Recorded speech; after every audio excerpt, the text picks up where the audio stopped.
Guys, magpapalit tayo ng doorknob. Nasira yung doorknob ko kanina. Nilak ko kagabi. Nasobrahan sa bata. Ngayon bubuksan ko kayo ng umaga, hindi ko na siya mabuksan. So bali ang nangyari, pinilit ko siyang tanggalin pero hindi talaga nakuha. Kaya ang ginawa ko, binaklas ko siya rito. Ngayon tinanggal ko yung pinaka-pin niya. Ito, yung ganito. Nagbaklasan lahat pati mga tornilyo. So kaya naman siyang ibalik sa dati, kaya lang meron kasi mga padlock na once na natanggal na, kahit na ibalik mo pa siya, madali na uli siyang matatanggal yung mga tornilyo niya. So kaya ang ginawa ko, imbis na i-assemble ko pa siya, is bumili na ako ng bago. Ito, kakabit natin guys. So bali ito yung yung matanggal, yung tinanggal ko dito sa pinto natin. Ayan. Magandang klase sana to. Kahit na ulan init siya, naanggihan siya, hindi siya basta medyo mahal din kasi ang bili ko rito. Hindi ka pares nito, murahin lang siya guys. 319 lang siya guys. Nagbili ko siya sa New Star. Ayan. So i-assemble ko dito. So bali itong pinaglumaan, so bali itatabi ko pa rin kasi once na may masira dito or magkaroon ng ibang pwede pa siyang ikabit. So bali guys, ito ang una natin kakabit dito. Ayan siya guys. Ayan. So bali ang kabit nito, kung saan ang sara ng pinto, hindi siya nakaharap guys. Ayan. Ayan, ganyan. Ayan, ganyan siya guys. Ayan. Tapos ayan. Ito tornilyo natin siya. So, ayan. Gamit ang Phillips screw.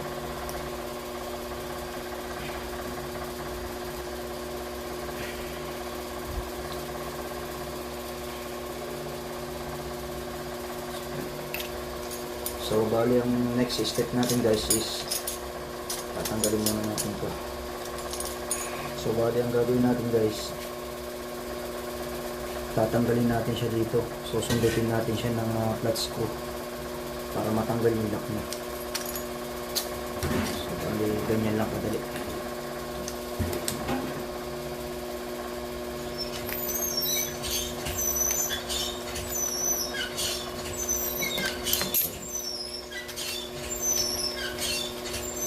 Guys, natanggal na siya. So ganun lang, ikuti lang natin ito kasi naka-thread siya. So ayan guys.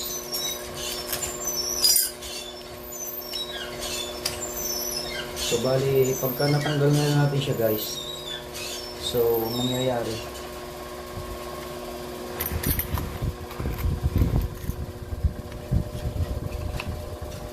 so bali guys, kung nakikita niyo yan, yung pinakatitik na yan, bali ito ipapasok natin siya dyan.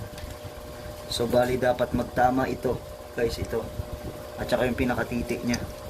So ayan, papasok natin siyang ganun guys. Yan, ganyan lang siya guys. So bali papasok mo natin siya.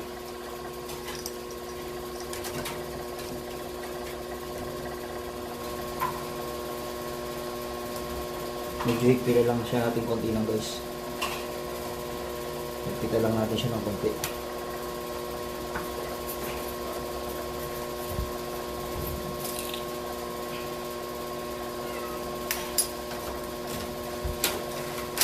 So bali pagka naisuot niyo na siyang ganyan guys, hihigpitan na natin to.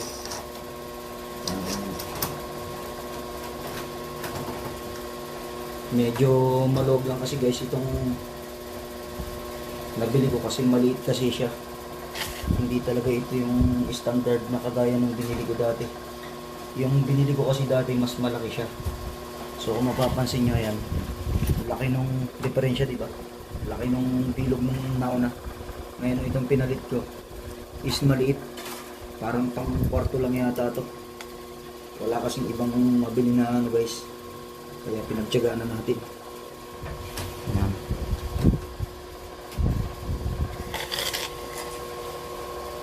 Kung mapapansin nyo guys, meron siyang tornilyo sa taas at saka sa baba. So ito lalagyan natin siya dito guys, pinaka sing-sing niya. Unahin muna natin guys ng sing-sing. Ito guys yung pinaka cover niya muna, yung pinaka washer niya. Tatapat lang natin siya guys doon sa butas. Ayan, kinakailangan magtapat siya ganyan. Ayan. Susuotan natin siya ng tornilyo para humigpit siya dito guys sa kabila.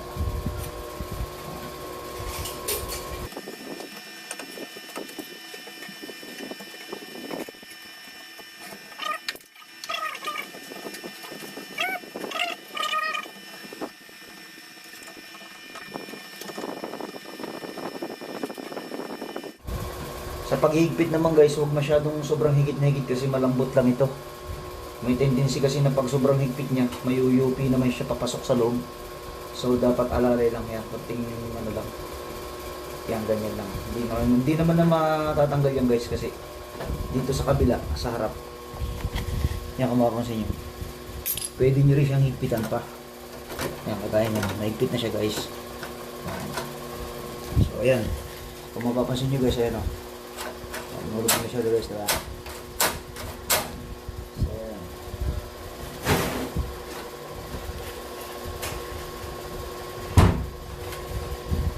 So, okay. So, bali, ito ikakabit natin doon sa gilid para dito. Ayan. So, ikabit na natin itong pinaka leg niya. Ganyan lang yung guys. Yung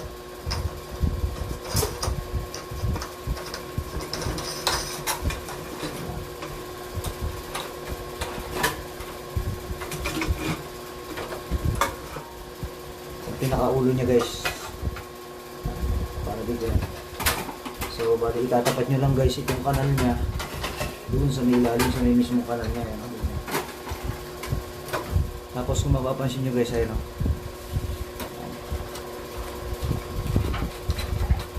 Yun. So yun guys, naglapat na siya.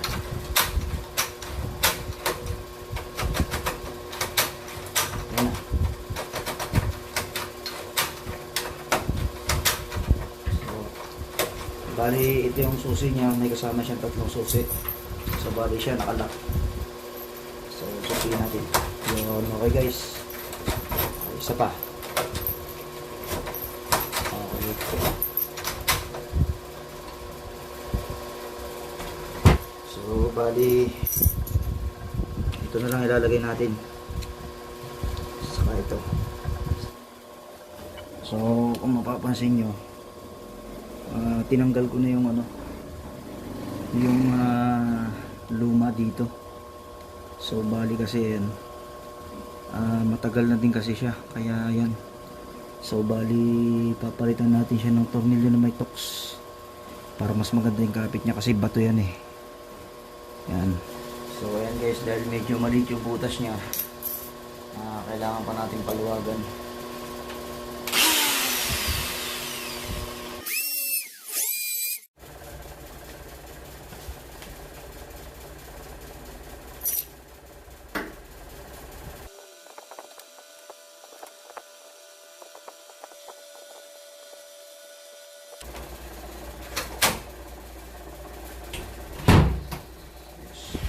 Ayan guys, tapos na yung lock nya. So bali naikabit na natin. Bali lapat na siya. Ayan, kung mapapansin nyo, okay na. Naikpit na siya. Ganyan lang kadali guys ang pagkakabit ng doorknob ng pinto.